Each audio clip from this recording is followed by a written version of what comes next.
Brilliance Audio presents The Space Between by Dete Meserve. Performed by Laurel Schroeder and Timothy Andres Pabon. "What's wrong?" I asked. Ben sat on the leather couch, his blue eyes planet-sized. Serious. I closed the cabin door behind me, shutting out the cold wind that whipped the trees outside, and dumped an armful of firewood on the hearth. "Everything okay?" I asked again. The wind and the hike up the hill, deep in the Anza Borrego desert, had stolen my breath. I warmed my tingling hands by the roaring fire and turned to face him, foggy with fatigue. I'd been hoping our return to what we dubbed the Summer Triangle Haven would recharge my batteries after completing my master's thesis.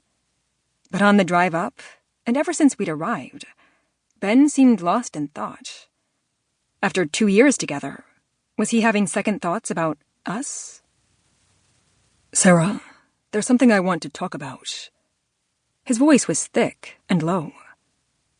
"Are you breaking up with me?" A shiver ran up my spine, but I wasn't sure if it was caused by the draft from the window or because I was afraid of what he was going to say. He stood and crossed the room. "Actually, I'm asking you to marry me." He pulled a ring box from his pocket. "No," I whispered. His warm smile pulled me to him. "No, as in, that's your answer?" I covered my mouth with my hands. "No, as in, I can't believe you're asking me. You seemed so serious. I thought—" "Of course I'm serious. This is the most important decision I've ever made." It didn't sink in. "You're not breaking up with me?"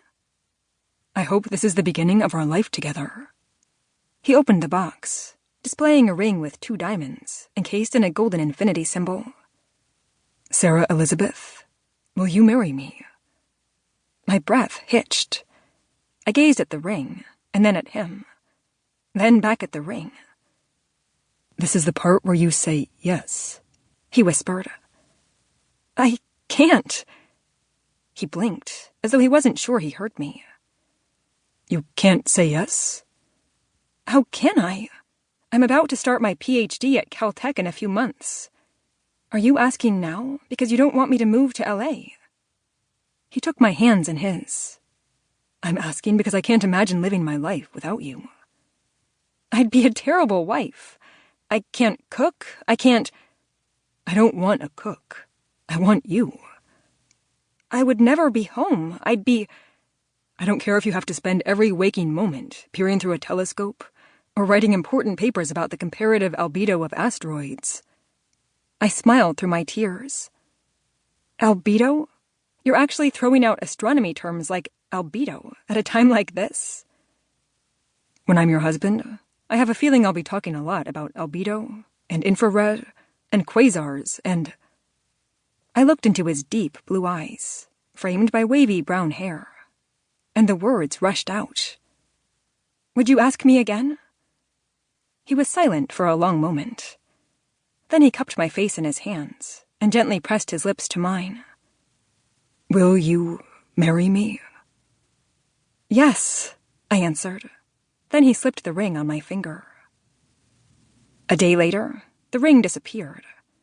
Somewhere in the miles of mountains and wilderness we traversed in the desert, it slipped from my finger and tumbled to the ground.